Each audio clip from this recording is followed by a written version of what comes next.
Through the wide-open windows of Mbali Villa, golden rays of sunrise kissed the polished ebony floors, casting warm hues across the sitting room. Chief Okuda sat regally in his favorite leather recliner, a steaming calabash of lemongrass and ginger brew by his side. At 63, the magnate still looked every bit the village lion, shoulders broad beneath his freshly pressed white agbada, and sharp eyes studying the morning light behind delicate reading lenses. Opposite him, his only son, Kamau, leaned into the cushions of the brown sofa, pride and weariness blending in his face. He had just flown in from Ethiopia that very morning, fresh with his hard-earned medical degree. He hadn't even changed out of his navy blue polo and denim trousers, the same clothes he had worn on the journey. His suitcase lay untouched upstairs. Chief Okuda cleared his throat with intent. "My son, my joy, today you have fulfilled your late mother's dream, a healer in the family. Her spirit smiles today." Kamau's eyes softened with emotion. "Thank you, Baba. It was her memory that kept me going through those long, cold nights." The chief set his calabash down gently. "But there is still one vow you must honor. You swore to wed soon and wisely." Kamau's lips twitched into a reluctant grin. "I remember. I have observed 2 women working within Okuda Enterprises. Both good, yet very different in soul," his father continued, raising 2 fingers. "Saifa from Human Relations, quiet, respectful, speaks only when necessary. And then there is Maleka, the star of marketing, bold like sunrise, her spirit. Wrapped in modern ways." Kamau raised a brow. "So you've already set the chessboard?" "I only place the pieces, my son. The move is yours. Meet them, talk, choose with your heart." Kamau rubbed his chin, mischief playing in his eyes. "Or better, let me meet everyone as someone else." The chief frowned. "Explain." "Let me work within the company. As a simple man, not as your son. Let me be a company driver. I want to see who values me, not the name I carry." Chief Okuda stared, then let out a low, amused laugh. "You, Dr. Kamau, behind the wheel of pool cars?" 6 weeks, Baba. If I find someone true, I'll step forward. If not, I keep searching." The elder man leaned back, sighing through his nose. "Your mother used to say, the deepest diamonds lie under dusty soil. Fine then, do it. But keep your word, no truth until your soul is sure." Kamau gripped his father's hand with a wide grin. "Agreed, Baba." And so, that very evening, Kamau packed only a duffel bag, slung it over his shoulder, and walked down to the driver's quarters with a heart full of courage and a glint of wild hope. Long before the sun broke, he entered the compound garage. A mechanic with grease-blackened hands handed him a worn gray overall and a faded cap. "Key to driver tag 7's bunk. Bro," the man corrected himself, confused as to why the boss's son would want to drown himself in engine oil and staff sweat. Kamau grinned. "Call me Keho. No sir for 6 weeks." He approached his assigned pool car, an old, dusty beige Chebukati sedan with a stubborn starter and a tired horn. Climbing in, he opened the duty logbook and carefully wrote his new alias, Kato, Elisa, driver number 7. By 7 in the morning, Kato pulled into the staff gate of Okuda Enterprises. No security salute, no whispers. Just a wave through by a sleepy guard who barely looked at his face. The lion's cub had become a shadow. The driver's lounge was thick with the smell of motor oil, yesterday's coffee, and cracked leather seats. 4 drivers looked up. One slapped his shoulder. "You resemble that rich doctor guy. Same fine jaw." Kamau laughed. "Maybe he looks like me." The room echoed with roaring laughter. A moment later, the supervisor entered briskly. "Driver tag 7, your first assignment. HR team to the next building, 9 sharp, no delays." "Yes, sir," Kamau replied, saluting. From his office above, Chief Okuda watched through the tinted glass. His chest swelled with pride and a pinch of worry. "Reveal only when you're sure," he whispered under his breath. At 8:55 a.m., the tired Jabakati sedan hummed into place outside the company's glass main entrance. Two women walked out. Together, destinies wrapped in different cloth. Saifa came first. A soft blue blouse tucked neatly into a navy kitten skirt, her natural curls pinned gracefully. She paused when she noticed the new driver, his face glistening with sweat as he wiped the windshield. "Good morning," she said, kindness dancing in her voice.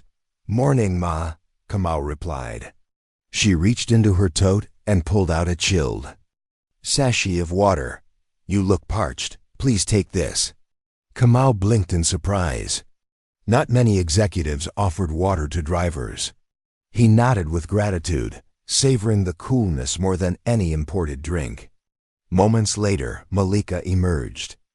Towering in 6-inch heels, lips painted scarlet, a designer bag dangling from her arm like royalty. Her perfume hit before her words. "Driver," she barked, tapping her golden watch. "I hope that old thing has working air conditioning. I'm not arriving at my meeting soaked in sweat." She slid into the back seat without a glance his way. Saifa took the front. "Thanks, driver." "Sorry, what's your name?" "Kato, Ma. Call me Saifa." A gentle smile curved her lips. From the rear, Malika's sharp voice cut in. "Saifa, don't flirt with the help. He's here to drive, not chat." Saifa flushed in embarrassment. Kamau gave a small, reassuring shake of his head. "It's all right," he said softly. Halfway through the drive, the AC sputtered. Malika groaned. "Oh, figures. When the real heir arrives, he'll scrap these metal boxes and their useless drivers." Kamau absorbed the sting in silence. In the mirror, he saw Saifa staring out the window, discomfort clear on her face. At the annex, she stepped out and thanked him again. Malika, still on her phone, strutted past with a laugh. "Yes, babe, I'm ready. Once the prince shows, my ring finger will too." Kamau quietly reached into the glove compartment and pulled out a notebook. He scribbled. Saifa offered water. Malika, dismissive. Love versus status. Who is kind when no one's watching? That evening, thunder cracked across the skies. Rain crashed down like a drum chorus on tin roofs. Kato stood beneath the carport, rain streaking the lot in rivers. One last assignment: drop Malika at her apartment. She stomped across the lot, umbrella in one hand, heels in the other. "Take me to Palm Breeze Spa first. I need steam therapy after today's nonsense." Kamau glanced at his duty sheet. "Ma, assigned destination is your home. I can't change route without clearance." Her eyes narrowed dangerously. "Do you know who I am? Call your supervisor. Or better yet, give me the keys, I'll drive." "Myself. Rules?" Malika scoffed, yanking the door open so hard that murky water splashed onto Kato's trousers and shirt. Rain drenched him in seconds, but he kept his tone smooth. "Please, Ma, I'll take you home now." With an exaggerated huff, she dropped into the back seat and slammed the door with such force that the entire Shabakati shivered. The ride unfolded in silence, save for the rhythmic swipe of wipers and her irritated breaths. When they reached the gate of her high rise, she shoved a soaked banknote toward him. "Get those rags cleaned." Kato simply bowed his head. "Thank you, Ma, but I'm all right." She tossed the note onto the dashboard and stormed into the downpour, heels clutched in one hand. On the return trip, Kato noticed figures huddled beneath the cooked iron shelter by the staff bus stop. Two janitors, women much older than even Chief Okuda, trembled under a leaking awning. Saifa stood beside them, her arms stretched wide, holding an umbrella over all three. Her blouse clung damply to her shoulders, yet her face glowed with warmth as she chatted, waiting for the staff shuttle. Kato quietly parked and stepped into the drizzle, watching from a distance. Same storm, different hearts, he thought. Back in his modest room, He scrubbed mud from his uniform, his mind echoing with Grace's soft voice and Maleka's scorn. Would Saifa still smile if she knew who I really am? He wondered as sleep gently claimed him. Long before the compound stirred, Cato unlocked the driver's garage at 5 a.m. Only the distant muezzin's call and chirping crickets kept him company. As he prepared the vehicle, he heard a tired sigh. Mama Quame, the company cook, stood beside the old delivery van, one hand pressed against her aching back, staring at a deflated tire. "Morning, Mama," Cato greeted. "Let me fix it." "But your uniform, my child, doesn't matter." Rolling up his sleeves, he changed the tire swiftly. Mama Quame's joy burst forth in a melody of Swahili and English prayers. Before leaving, she pressed a warm sachet of millet porridge into his hands. 2 hours later, after ferrying the morning shift, Cato returned to his Camry. A small food flask sat on the dashboard with a sticky note. "Driver Cato, thanks for helping Mama Quame. You must be hungry. Saifa." He opened the flask, and the aroma of peppered yam and stew embraced him like a memory. For a moment he was a boy again, seated in his late mother's kitchen. Bowing his head in silent gratitude, he ate with his fingers and a full heart. Across the compound, red heels tapped the pavement like war drums. Maleka had noticed the flask. Suspicion trailed her perfume into the building. By midweek, rumors buzzed through Okuda Enterprises louder than the printers. Whispers said Chief Okuda's elusive heir had landed and would soon tour departments. Maleka pounced on the gossip like a cat on cream. She pranced from desk to desk, passing out imported sweets and snapping selfies atop executive chairs. 1. Photo's caption read, "Future Mrs. Heir, inspecting early." At lunch, she lingered near the boardroom entrance, perfecting her curtsy for passing managers. Some giggled. Others rolled their eyes. Saifa, meanwhile, stayed focused, balancing payroll sheets with silent diligence. When she finally stood to stretch, she noticed Cato outside, shirt damp as he pushed a trolley of HR documents to the archives. Quietly, she packed rice and greens in a clean box, descended the stairs, and waved him behind the stairwell. "Eat something before your next round," she whispered, blushing. A janitor sweeping nearby slowed his broom as he watched her pass the box. His brow lifted, a knowing smirk spreading before he resumed his sweeping, heading straight toward Maleka's office. By Friday evening, traffic strangled the company exit. The shuttle choked, wheezed, and then went silent. Staff sighed in dismay. Cato, escorting in the Camry, jumped out, directing bypassing cars and inspecting the engine. The fuel pump had surrendered. Among the stranded was Saifa. "Let's walk to the gate," she offered, already rolling her sleeves. Together, they pushed the bulky shuttle onto the road's shoulder. Rain threatened again, but laughter bloomed with each inch gained. Finally, breathless, they left it for the mechanics and continued on foot. At a roadside vendor's stand, they bought nyama choma wrapped in old newspaper and sat on a cracked concrete slab. Her blouse bore oil stains, his face carried dust.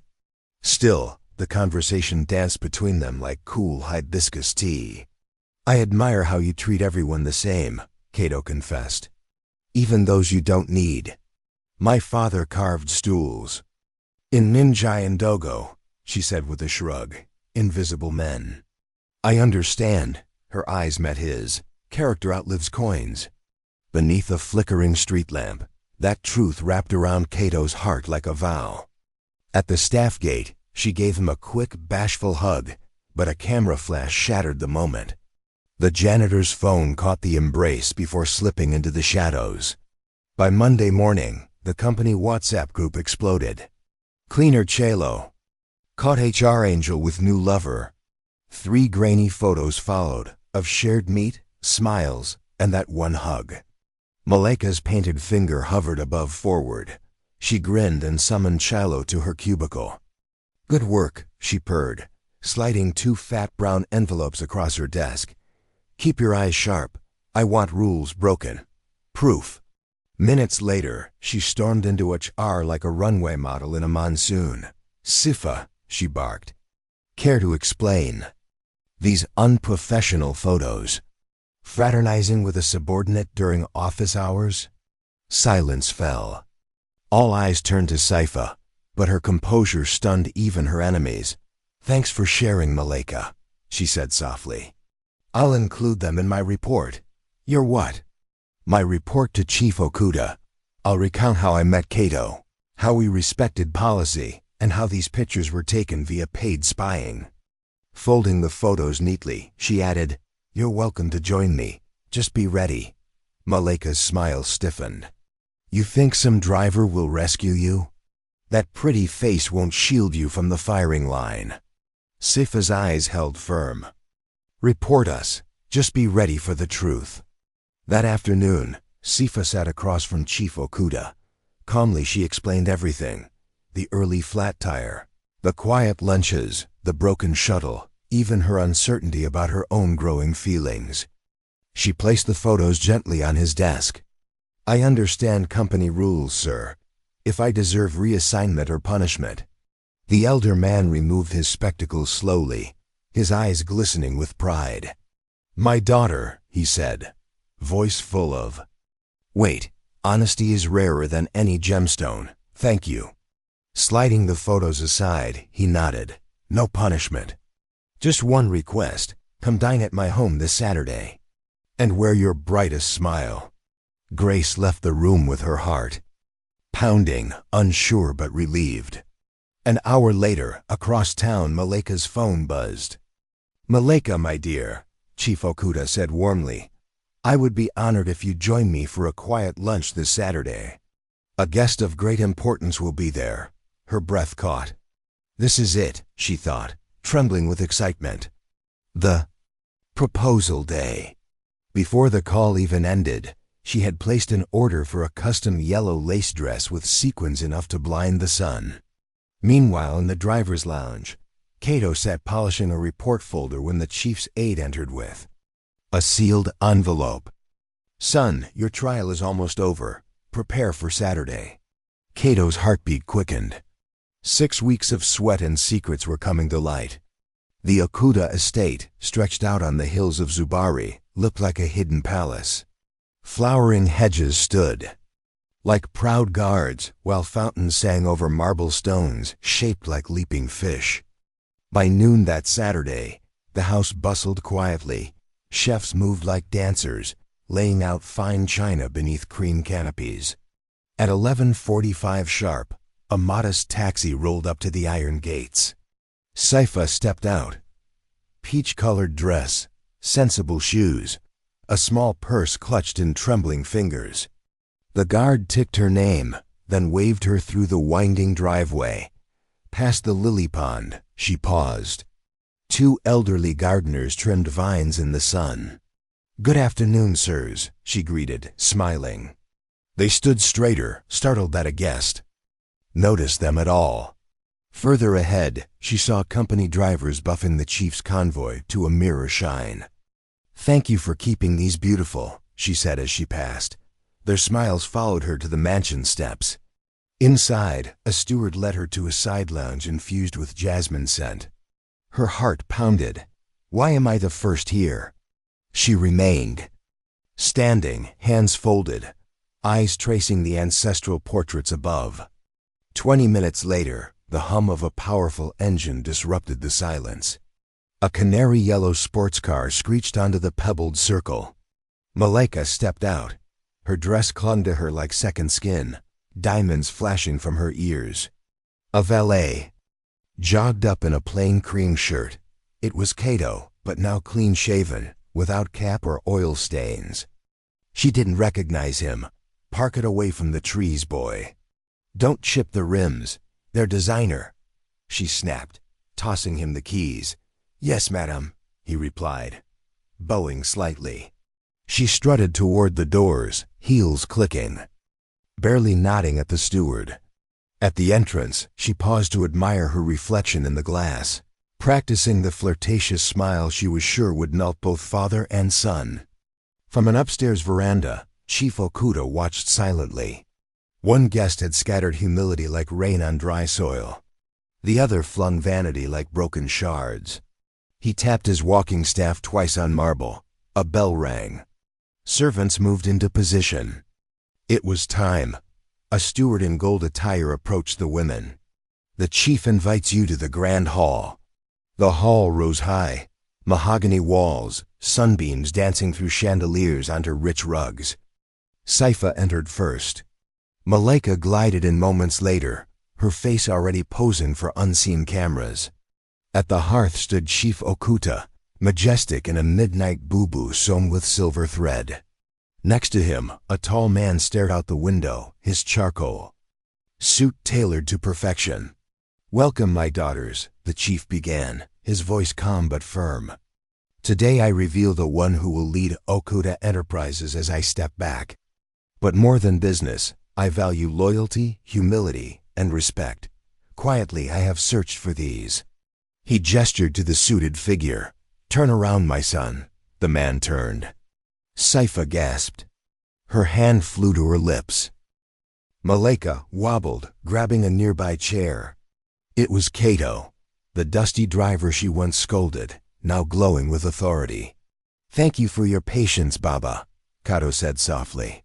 Murmurs rippled across the walls where senior staff had gathered. Quietly, the chief raised a hand.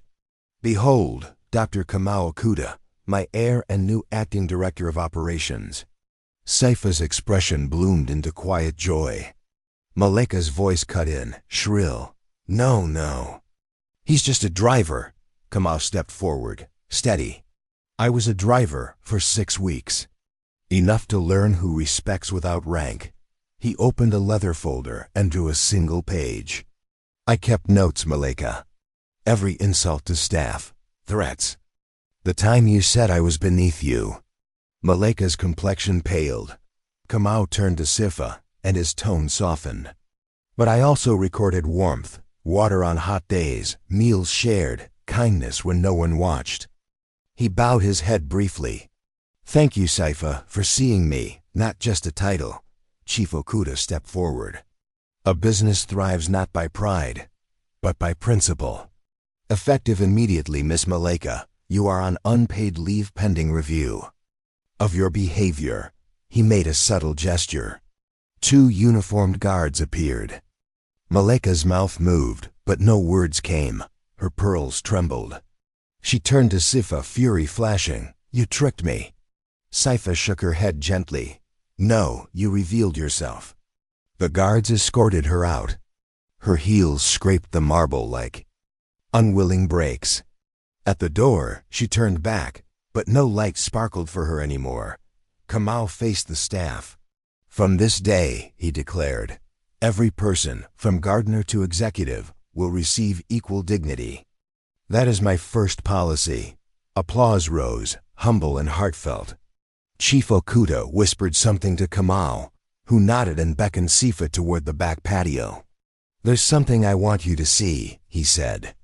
Evening bathed the sky in orange and gold. Together they walked along cobblestone paths lit by hanging lanterns, tiny orbs glowing like fireflies. In the last bay of the garage, the old gray Shebakati sedan waited, polished to brilliance, wheels gleaming, a wide ivory ribbon wrapped around its hood like a sash. Saifa raised her hand to her lips. "Your old pool car?" "This is where it all began," Kamau whispered, eyes shining. "This old car, it brought me to you, mud, sweat, and all." He walked to the passenger side and opened the door. Sitting neatly on the seat was a small velvet box. Kamau picked it up, turned toward her, and dropped to one knee on the smooth courtyard tiles. "Saifan Woko," he said, voice low but thick with feeling. "When the world saw me as just another face behind the wheel, you saw something else. You gave me water when I was parched, stood beside me under cracked skies, and laughed with me when there was little to laugh about. You love the driver. Will you marry the man?" Tears shimmered in Saifa's lashes. "Yes, Kamau. Yes, 1,000 times. He slipped a simple gold ring onto her finger, melted down from his late mother's wedding band. At once, applause erupted. Chief Okuda, house staff, drivers, all stepped out from the shadows clapping with joy. Mama Quaim sniffled behind. A kitchen napkin, while the gardeners cheered and waved shears in celebration. The chief placed a warm hand on each of their shoulders. "May your road be smooth," he said, "and when it isn't, let kindness be the spare tire." Laughter rolled through the courtyard. Kamau raised Saifa's hand. "Our first shared project begins tomorrow. Okuda Driving School. Free lessons and jobs for young people who've been told dreams are too far to drive to." Saifa smiled. "Wide, and free roasted goat on graduation day," she added. Cheers grew louder. Beneath the soft lantern lights, the couple shared their first kiss as fiancés.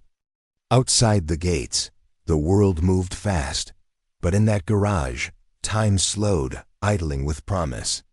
6 moons later, across the great city of Zubari, ivory-colored envelopes flew like birds. Wedding bells were ready. A convoy of drivers lined up, and red ribbons waited to be sliced. The day arrived under skies as blue as ocean glass.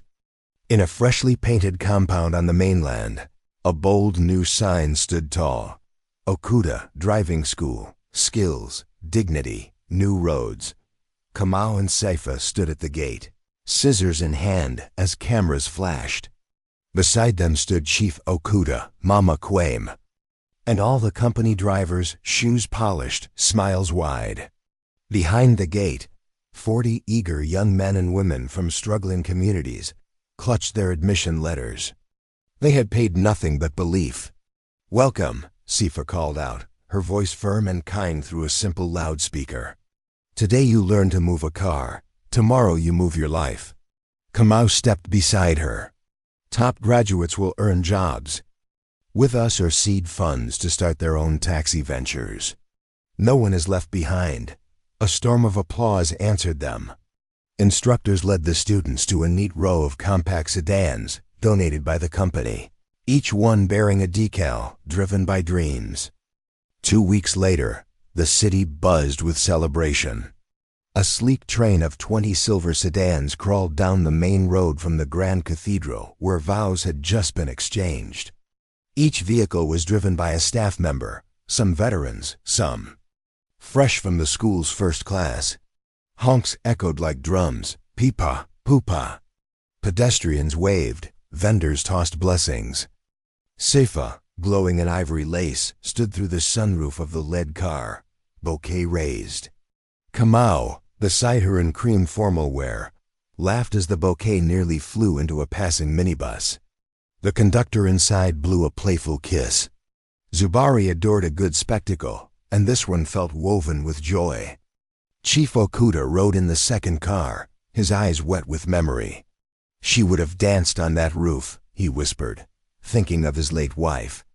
Across town in Sarile, rain clouds gathered above a small roadside food shack. A flickering TV balanced on an old bucket. Diners paused as the wedding motorcade appeared on screen. Tycoon's son marries HR star. Couple opens free driving academy. Under a rusted tin roof stood Maleka.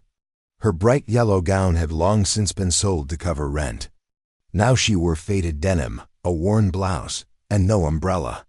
Raindrops kissed the dusty ground like falling silver beads. She hugged her arms around herself, staring at the broadcast, at Saifa's brilliant smile, Kamau's confident hand on the car roof. Her stomach twisted, half with hunger, half with regret. A passing tricycle splashed grit onto her shoes. The cheap heels she wore now felt like weights. She flagged down a yellow cab. As she climbed in, the young driver, one of the new school's graduates, greeted politely.